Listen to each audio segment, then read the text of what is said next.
recording this so we can record this, and it will be archived then for later viewing on our website at a later date. Don? Okay. Thank you very much. As Dale said, my name is Don Mitkus, and I am getting my technology to cooperate with me. Let's see here. Okay. So there we go. Okay, excellent. Again, my name is Don Mitkus. I am a consultant with the Student Assistance Center at Prevention First, and the topic for today's webinar is adolescent sexual pressures. So with no further ado, we'll get started. We'll leave a little time towards the end for questions. If you type them in, then Dale can forward it to me. We can address them towards the end. But if there's something pressing on your mind, feel free to type away, and we'll see if we can address it during the course of it. Okay, so there's quite a bit of information out on the World Wide Web about the sexual pressures that teens face. But in order to address the particular populations that you folks are working with, we wanted to get something that was more germane to the work that you guys are doing. So what I had found was a study, a pretty extensive study that was done by a task force in Northeast Florida, where they went to the source. There's research on there on choices in regarding to sex that teens face, why they make the decisions that they do. But these folks did a pretty extensive number of focus groups with teens themselves to get feedback from them and their thoughts and beliefs on the topics of what pressures they are facing. The variety of teens that they talked with from across racial and socioeconomic lines, so both males, females, both in rural settings, in urban settings, boys, girls, middle school up through high school, and also talking to those that have dealt with it, being pregnant themselves, or have one or more children themselves as a teen in middle school or high school. So this information is coming directly from the source, and from it we can draw some conclusions as well as some directions on how to help teens face this very, very real issue of the choices they make in regards to being sexually active, and at what age it starts, and what they feel they have to do, what they feel pressured to do, and where those pressures are coming from. So hopefully with an understanding of where those pressures are coming from, we'll be better equipped to have those conversations and discussions with them to help them make better choices. So what sort of things do teens identify as influencing them to engage in sexual activity or to have babies? Some common themes that were identified: peer pressure. So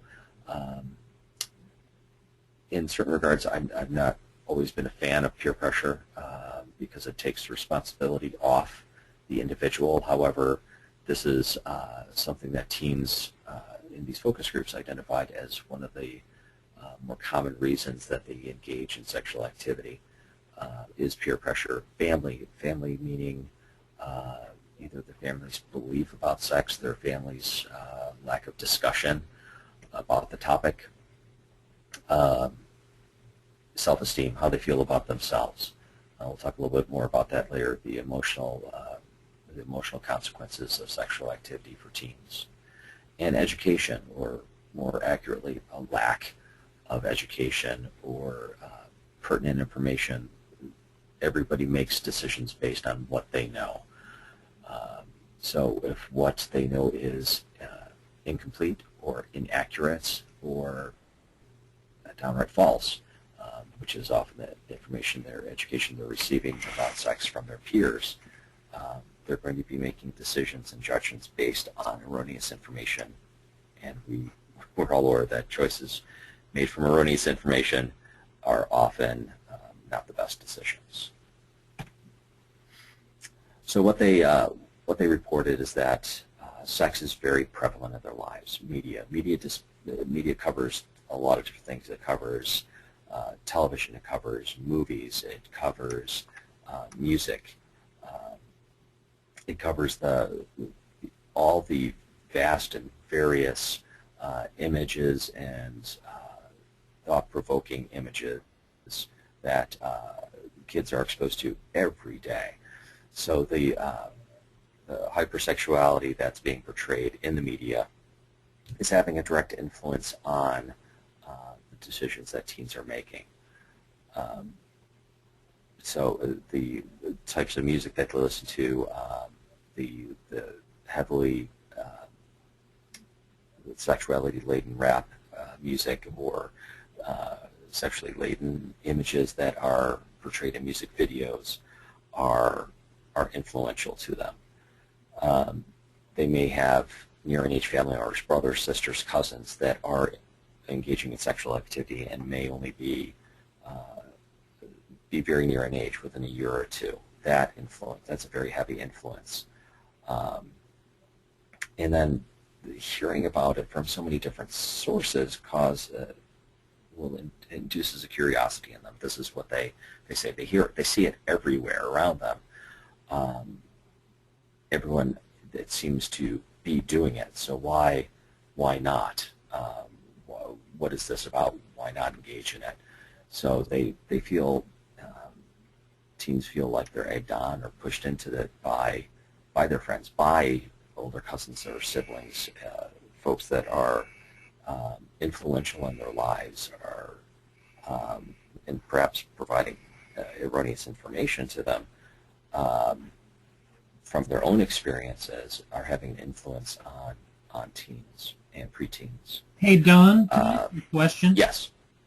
Certainly. My question is that you mentioned the media and the rap and music and all those kinds of things. Was there any sort of investigation into how the Facebook kind of messages they might receive from their friends, the updates and all those kinds of things, or Twitter messages, right, those kinds of things impact that as well? Well, whereas this study didn't specifically address social media, it was something I definitely needed to touch on, is the impact of social media on teens' decision to engage in sexual activity, and the easy and anonymous nature of social media. It makes it easier for teenagers and preteens to engage in sexually risky behaviors that have a long-lasting impact. Once you put something, hopefully, as you know, once something goes out into the internet, it never really goes away.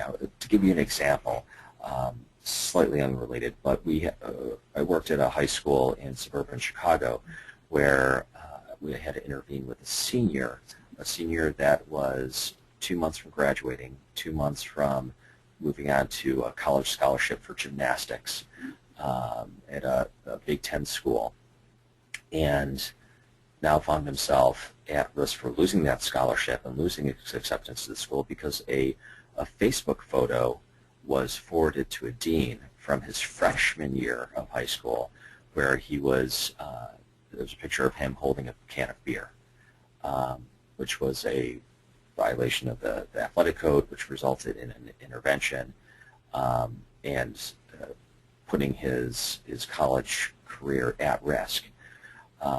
That's a tangible example, but the anonymity of social media and the internet makes it easy, in texting, video texting, picture texts that allow teens to easily send suggestive or worse, more than suggestive, images and text to their peers. Sexting is becoming an alarming practice where they engage in sexual talk via texting. The ability for someone to put a sexually suggestive picture out on the internet via Facebook or other social media, Instagram, Twitter, is causing some very significant issues for teens in ways that they don't currently, in the present time that they do it, they choose not to understand or are not able to understand at that stage in their development. So social media is a minefield of issues in regards to choices about sex and sexuality for teens, and the long-lasting consequences are often not thought of. I say that adolescents in general suffer from the three I's. They're invulnerable, they're immortal, and they're infertile. They're just not at that stage of development yet where they're thinking of long-term consequences, which is why it's crucial to have these discussions as a community that supports these students. So whether that's as a teacher, as a counselor, as a support person, as a family member, that we provide them with information. We'll talk a little bit about that, but that we help inoculate them to the risks that are involved with social media.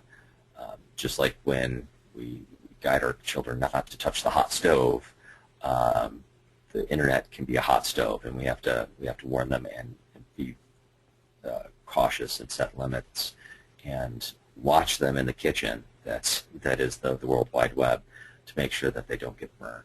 Yeah, and as we do our best not to do so. Yeah, and as we continue to progress in that social media, the Snapchat also is one of those things that kids are really getting into, and they're starting to use that in sexually explicit ways. And what they're not realizing is, even though those are designed to disappear after 10 seconds, somebody can take a quick screen picture of that Screenshot out there. Yes. Okay. To continue, so according to the American Academy of Pediatrics, so these are pediatricians from across the U.S. who engage in regular research.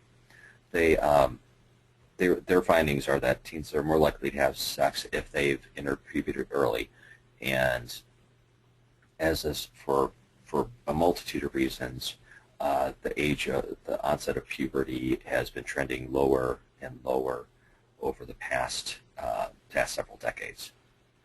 Those that socialize with youngsters who approve of and encourage sexual activity. So again, that's that peer influence effect. If you hang around, there's an old saying in the chemical dependency field: if you hang around the barbershop long enough, you're going to get a haircut. So if you're hanging around with people that are sexually active, that promote that behavior, it's more likely that they're going to make the choice to do so as well. Those that place little value on education, if they're not interested, if they have issues with school, their curiosity to get accurate information about a topic is going to be lesser. Those that have a poor relationship with their parents. So we often tell parents, don't despair, even though it seems like your kids aren't listening to you. They very much are, and parents are often one of the most influential factors in making choices about many things, and sex being one of them. So without that relationship with their parents and the open enough communication to have the discussions, again, the teen is going to be relying on the information they get from their peers in the media. Those that rarely attend religious instructions or services. So for those that don't have a community that promotes a particular morality base, those folks they don't have the system of warning, so to speak, that attending, being part of a religious community provides folks. So those that don't attend regularly and don't have that indoctrination are more likely to engage in sex earlier. Self-esteem. Teens are aware of more than just the physical aspects of sex. There's the emotional aspect of it that attachments can be created through the physical act, that their self-esteem can be impacted from casual sexual encounters. They do experience a very real emotional consequences from these acts, that there's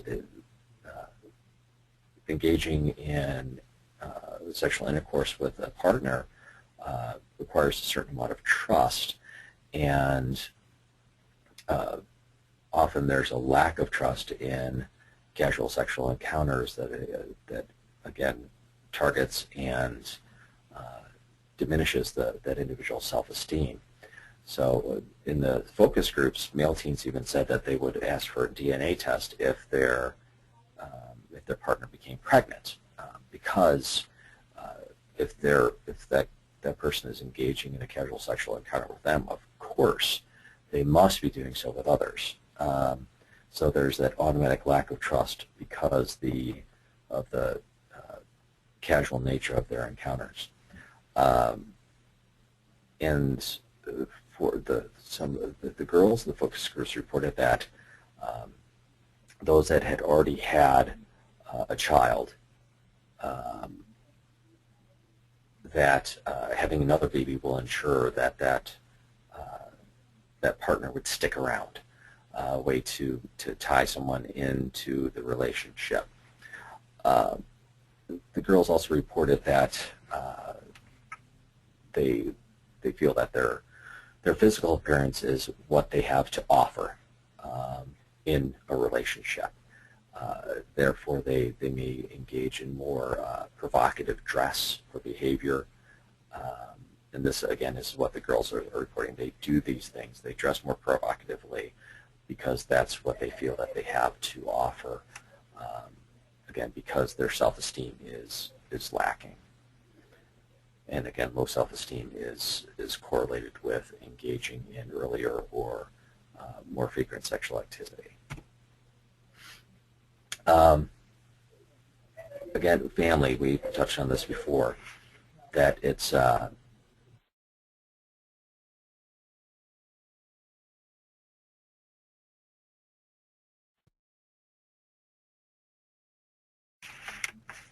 thanks, Dale. I got muted there for a second. Sorry about that.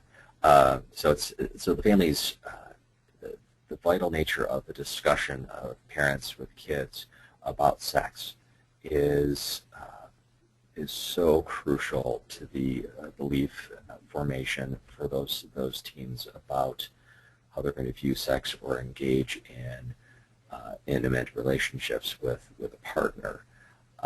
Because it's uncomfortable, because many parents don't feel comfortable with the topic, they don't always handle the conversation very well, or they don't give enough information to help that teen make good decisions. So it's part of, and we'll talk about this. This is what the teens are reporting, is that their parents aren't talking to them enough about sex to help them make a different decision. And also, if that teen has young parents, if their parent was an early teen when they had them, in that family system, having a child at a young age is normal. And if that's normal within your culture or family system, the chances of you engaging in that behavior yourself is much, much more likely. So, and they may have difficulty seeing where they would not be a young parent themselves. Again, this is what particularly the teens that were pregnant or had a child themselves were reporting as factors in their decision making. Okay. So some other family dynamics. Many boys in that age group feel that raising a child was the responsibility of the mom. If the family system is not stable and intact, in particular, if there's divorced parents, this is what they're seeing. This is what's being modeled for them: is that the mom is taking care of the kids.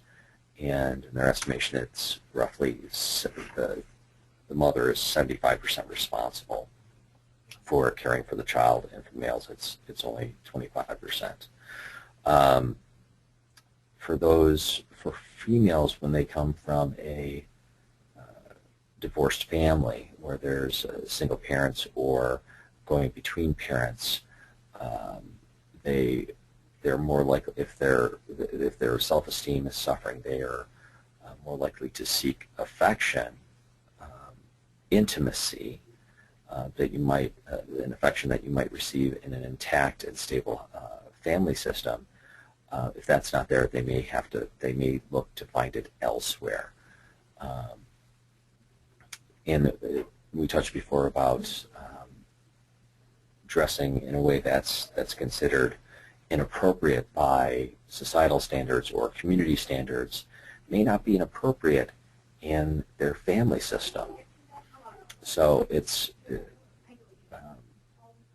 when dealing with a student that is having issues with making inappropriate choices regarding engaging in sexual activity with a partner, often, like with many issues, you really need to look at the family.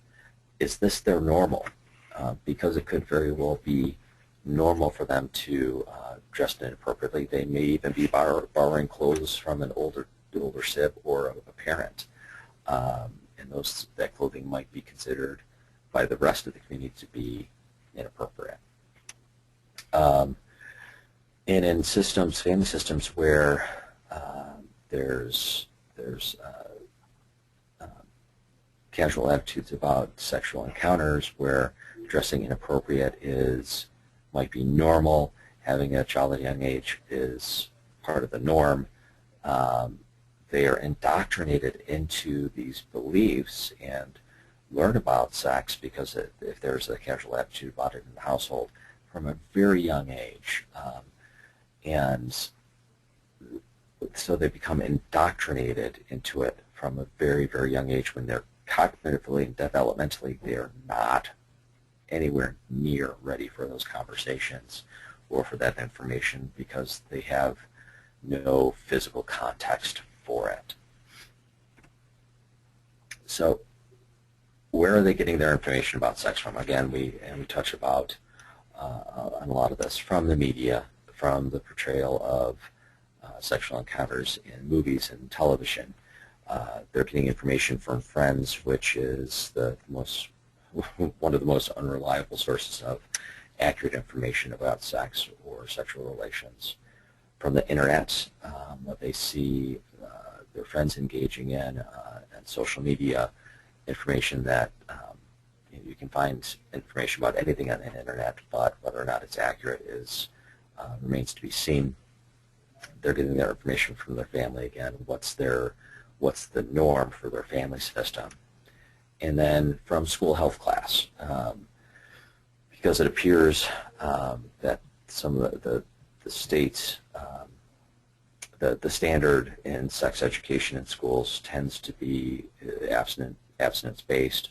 What they do learn in class, sex ed class or health class, tends to be mainly about anatomy and hygiene, as opposed to the minefield that is intimate relationships with others. Hey, Don, it seems to me Yes. that list, is there a number one? Is this like a rank order of where they turn for their information? This is a rank order from the focus groups. This is where they ranked in order where they get their information about sex from. I'm actually surprised that Friends isn't number one. You would think, but I think it's indicative of the sexuality that's being portrayed in the media, even channels that are meant for children or preteens, like Disney Channel or Nickelodeon. Some of the content is a bit provocative, as far as how the kids dress, how they comport themselves, how they interact, their relationships. It's much more so than than it was 10, 20 years ago. It's much more prevalent in media and at younger ages. So sex education in school, this is their experience with sex education in school, is that it stresses abstinence. But not everyone is abstinent. In fact, a significant percentage of teens are not abstinent when it comes to sex. They feel that sex education is not going to stop them from having sex, but they'd rather know the good and the bad, the beautiful and the ugly aspects of intimate relationships. There tends to be limited education on birth control and sexually transmitted infections. Their subjective experience is that they don't believe that birth control works, and because they see that they have peers that have gotten pregnant while allegedly using birth control. And we'll talk a little bit more about that in a minute. But they want to know more about what the emotional aspects of engaging in intimate relationships are. Ideally, teens should, sex education would hopefully, or those that are in the position to educate teens and preteens about sex, that they create an environment that's going to help the teens feel comfortable enough to ask questions and get honest and accurate feedback and information, and not scare them away, not to make them feel like asking a question would be met with resistance or be dubbed as inappropriate. So again, so the focus group's themes identified, just to kind of recap a little bit. They're influenced by a lot of different sources, family, media, friends. They feel that sex education needs to be revamped. There needs to be a better mentoring, better role modeling. There needs to be discussion of contraceptives, and they need to have someone be able to relate real-life, tangible experiences to help them model good behavior or good decision-making. So, and again, during the focus groups, some of their lack of confidence in contraception was, example was given. There was a teen with 2 children who became pregnant with both kids while on a birth control pill. But the fact is that the compliance with or proper use of contraception is not, or adherence to the regimen that's required to have adequate contraception is lacking with teens. Taking the pill every day, making sure the patch is on, make sure the condom is being applied appropriately. Those things are not as acutely attended to by teens, and therefore the ability for the contraceptive to work effectively is greatly diminished. So again, their lack of guidance from parents, a repeating cycle. If you have born to a young mother, the chances of them becoming a young mother themselves are higher. The recent or past years, the glamorization of teen pregnancy. MTV has not done us any favors by introducing these shows. Most girls say they get their information about birth control and sex and pregnancy from their peers. Overall, between boys and girls, media was the number one influence, but girls tend to, if it was just looking at the girls, they said it's mostly from their peers. So some of the suggestions that came out of the focus group was if they were to revamp sex education, and revamping sex education within our state standards is a difficult premise. So, certainly as these things are, we're discussing some of these things, it might be more appropriate to think of it is this something that can be done in a small group setting? Is this something, if there are kids that are identified in your school setting, as having problems in this area. Is this something that these are things that might be appropriate for a small group or one-on-one intervention, depending if you have that, if you're able to have that type of interaction or relationship with that student. So all of our favor some type of mentoring program. Someone who is closer in age, someone who has had similar experiences in their life, come from a similar background, someone same gender, female, and that they're not going to be judged by this individual. It just speaks to the desire for teens to have someone to connect with and look up to. Having an adult that serves that fulfills that mentor capacity is a protective factor in so many different things. Making good decisions regarding sexual activity is just one of them. But having a mentor, someone a supportive adult that they can connect with in a non-judgmental way, that they feel that they can relate to, is one of the most important indicators of student success that we've been able to identify. They would like to see girls have a pseudo-pregnancy experience. So if part of this is feedback that came from the teens that were pregnant or already had children. Walk around for a few days with a pregnancy suit, understand how it feels to have that discomfort, have that pseudo baby that you have to take care of, to understand some of the pressures that come along with being a young parent. Okay. Girls, and this was somewhat disturbing when I read this. Doctors and parents did not discuss contraception with girls until after they were pregnant. So after it was all said and done, and the bullet had left the gun, so to speak, that was when the physician had the discussion about contraception. And abstinences, abstinences tends to be the birth control method that is discussed in schools.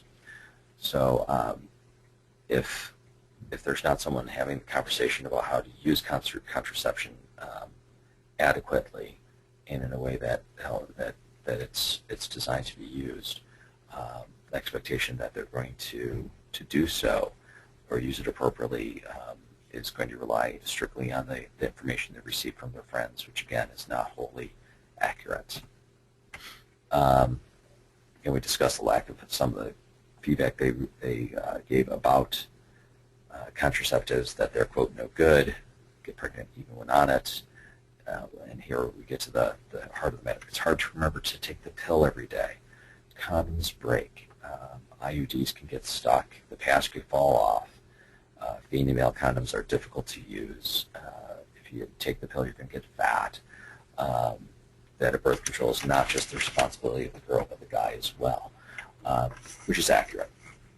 But there's a significant lack of confidence in contraceptives amongst the focus groups. So in looking at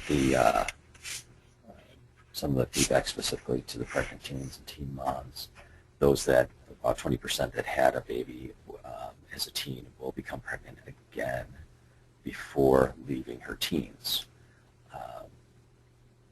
If there's not, they may not feel enough that it was, if there was not enough intervention after the first pregnancy, the likelihood of them engaging in the same behavior is high. You can't it's hard to expect a change in behavior without additional information or education. They're going to go back to relying on what they know, and with what they know is inaccurate or incomplete, they're going to engage in the same behaviors and within 20% of the case, the same result. And their knowledge of where to seek out pregnancy support resources was very limited. When they became pregnant, they didn't know where to go. They didn't have adequate access to resources. So when it came to prenatal care and such, they didn't know where to go, nor did the places they normally sought help for were helpful in connecting them with the help that they needed. So what did they, when they were asked what they'd like to see made available for pregnant women or teens, they suggested that there be a resource guide available to them at school. And when they asked who they could talk to about sex and pregnancy, they identified friends and parents and doctors and teachers, but the parents and the adults' reactions and experience were important, though, because if the parents became judgmental or the adults became judgmental, it shut down the conversation very quickly. And one comment that was made, parents need to be there. If they're willing to be there and teach you, you'll have more courage to say no, which again speaks to the importance of parents having an active role in sex education for their kids. I think So, it also. Now that we know what to think, what can we? I think it also goes to the way we react as educators. When a student does come to us with something of a sexual nature, how we react is probably the most important thing that we can do, is not to react with shock and or disgust in terms of Right. them bringing that issue. Or judgment. Yeah. They're coming to you with a very real issue if they do come to you about this topic. And it's for a teen to have thought about this long enough and feel troubled about it enough to take the step to go to an adult to discuss it is extraordinarily significant. And it's an opportunity to, for us as educators or those that are in a position to help a student, will have an impact on whether they make that choice again, and not just about this issue, but any issue. So for a kid to step outside themselves enough to seek help from an adult as a teenager is pretty significant. So it's really incumbent on us to not react in a way that will prevent them or make them feel like they can't seek out that help or that resource in the future. Mm-hmm. So again, this is out of the task force that did these focus groups. These are some of their recommendations as far as what can be done. Not all of these are feasible, honestly, but again, we need to look at what we can take out of these recommendations that can be applied in our own settings. So again, their contention is absent-only education is not working and it's not realistic. So the ability to have that honest and open conversation, both the positive and negative aspects of engaging in those intimate encounters with a partner, is more likely to have an impact on whether or not someone makes that choice earlier or later. That they need to talk about the emotional aspects of intimate relationships: attachment, guilt, anger, sadness, jealousy, all those things that can get tied up in intimate relationships should be discussed and kind of work through. What is going to be if you make this choice, what's the emotional impact? How's that going to affect you? And it needs to include information about sexually transmitted infection.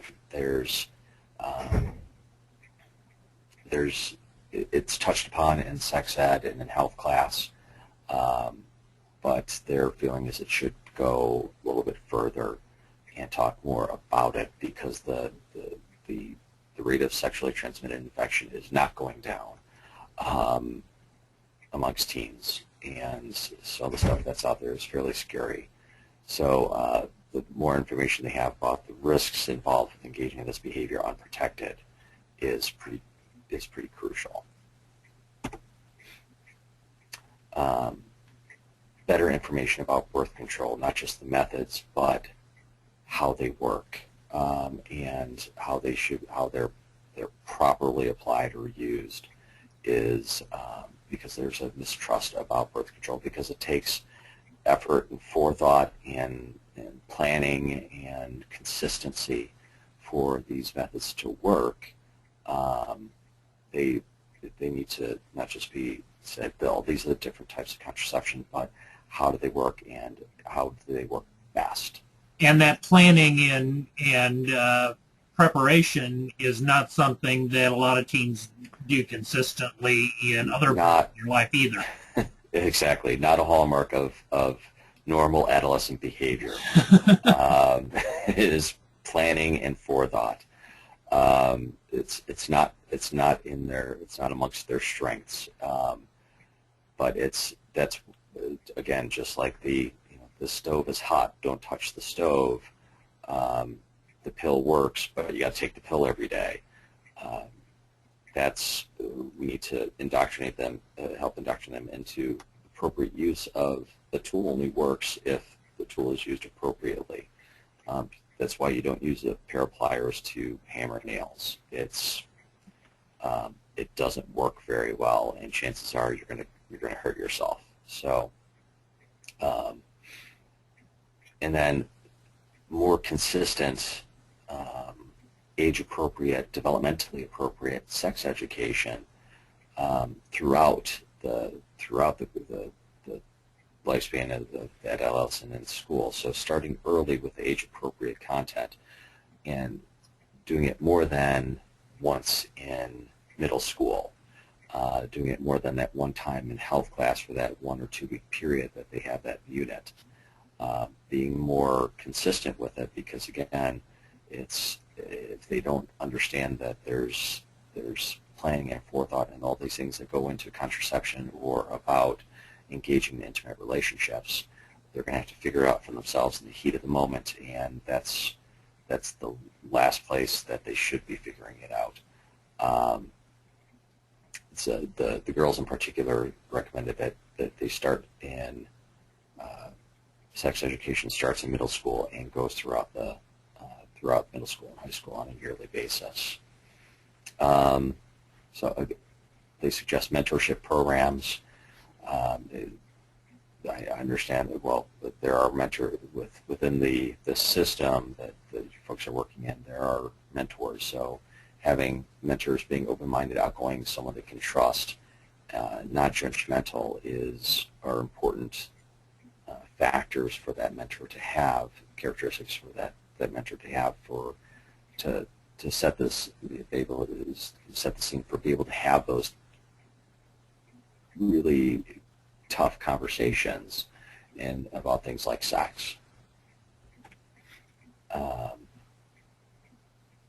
So again, they would like to see sex ed being taught in small classes by someone who's relatable. One comment, someone in their 20s who's had sex before, not someone who's a virgin. Typical teenage answer, but that up until early middle school, that abstinence is what should be taught.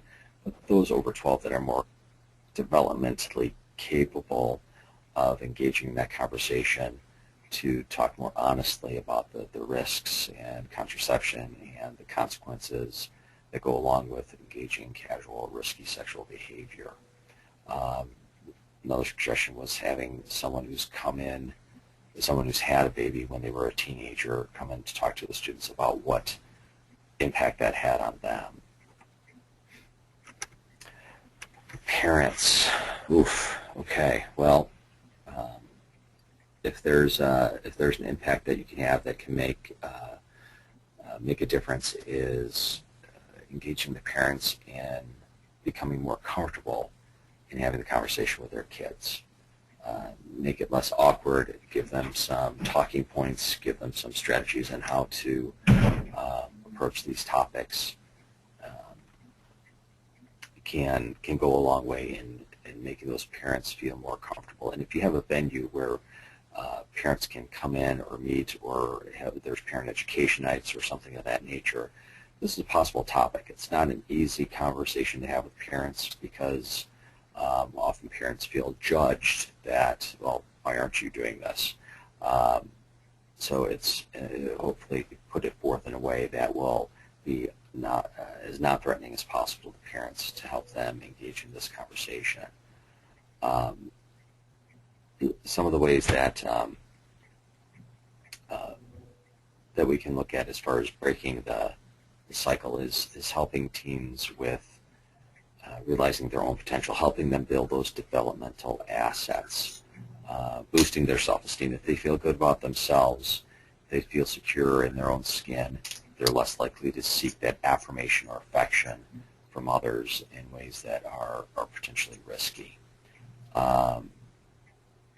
They only know what they see. Having good role models in the community, in the school building, at home, in the community is crucial in helping them formulate their decision-making processes.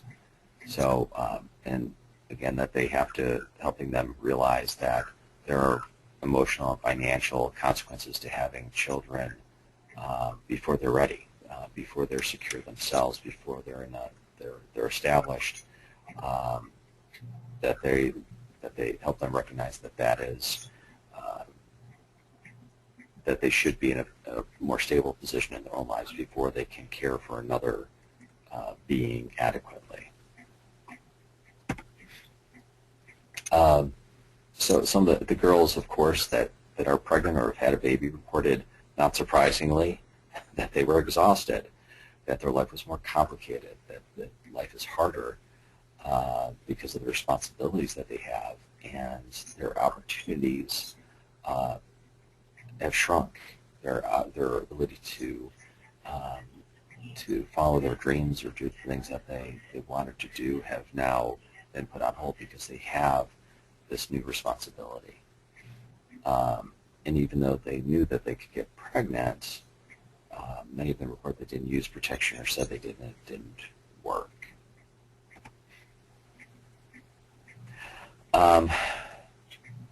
One topic that I did want to touch on in regards to relationships and about sexual pressures is the topic of dating violence and feeling like you have some tools to be able to recognize it and intervene if you see it happening. Anywhere from almost up to a third of teens have experienced some form of violence in a relationship, which could be as minor as pushing all the way up to being physically or sexually assaulted by a partner. 20% of female high school students have reported being the victim of physical or sexual abuse by a dating partner. It's crucial because of the nature of how abuse forms and develops and runs its course in a relationship, that there's a safe, non-judgmental system for suspected dating violence to be reported and investigated and hopefully intervened with. If there's, for that girl that shows up with a new bruise every Monday morning, how is that addressed? How's that addressed in your building? Is there an intervention? Is there a discussion that occurs?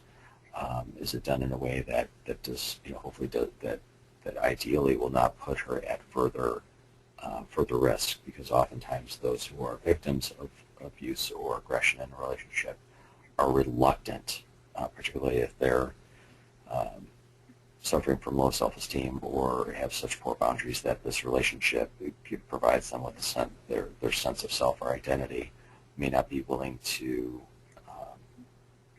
leave that partner. So some things to be aware of that might be possible indicators of dating violence: publicly insulting their partner, acting jealous, frequent check-ins. So is this the person does one person send 15 texts an hour to see where they're at? Do they blow things out of proportion or are constantly threatening to break up with them? Do they break things? Do they use physical intimidation to get their partner to stay in the relationship? Do they use that partner as a scapegoat? And does the other person do things like cancel plans for reasons that don't sound true, or always worry about making their significant other angry? Do they give up things that were once important to them? Do they stop engaging in activities or sports or clubs, or start isolating themselves from friends or family? Are they showing signs of like bruises or cuts? Do they feel like they're being pressured into having sex? And does their significant other insist that they are available at all times? So, so these are signs that potentially dating violence is occurring, and hopefully, if these signs are being seen, that there's a venue or a system that can bring that victim in to discuss what's going on and move them towards getting some help to disengage from that relationship in a safe way. So some of the things that we've learned: there's a huge gap between knowledge and behavior. Teens know that what they need to do. They might know that some of the shoulds, but there's little understanding of what those shoulds are doing as far as the link between contraception and consistent application and that preventing pregnancy.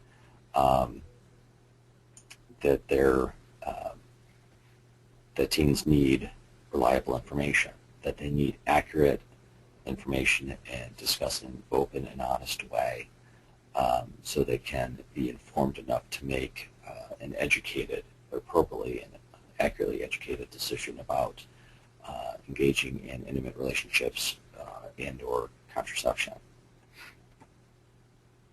Okay, so at this point we have a few minutes left.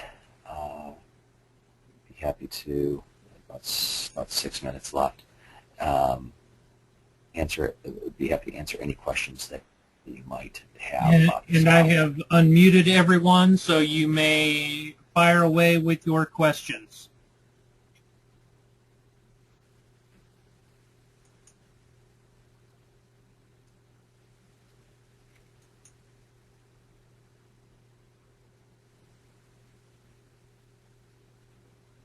Any questions at all for Don?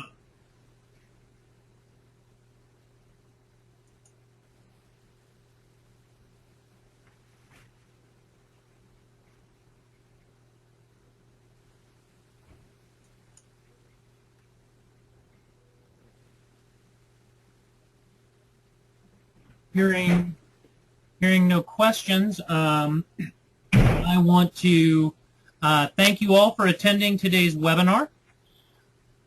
If you have additional questions, Don or I definitely are available to you to provide you with feedback and answers to those questions. If we don't have those answers, we certainly will find out for you and respond to your questions and or requests as quickly as possible.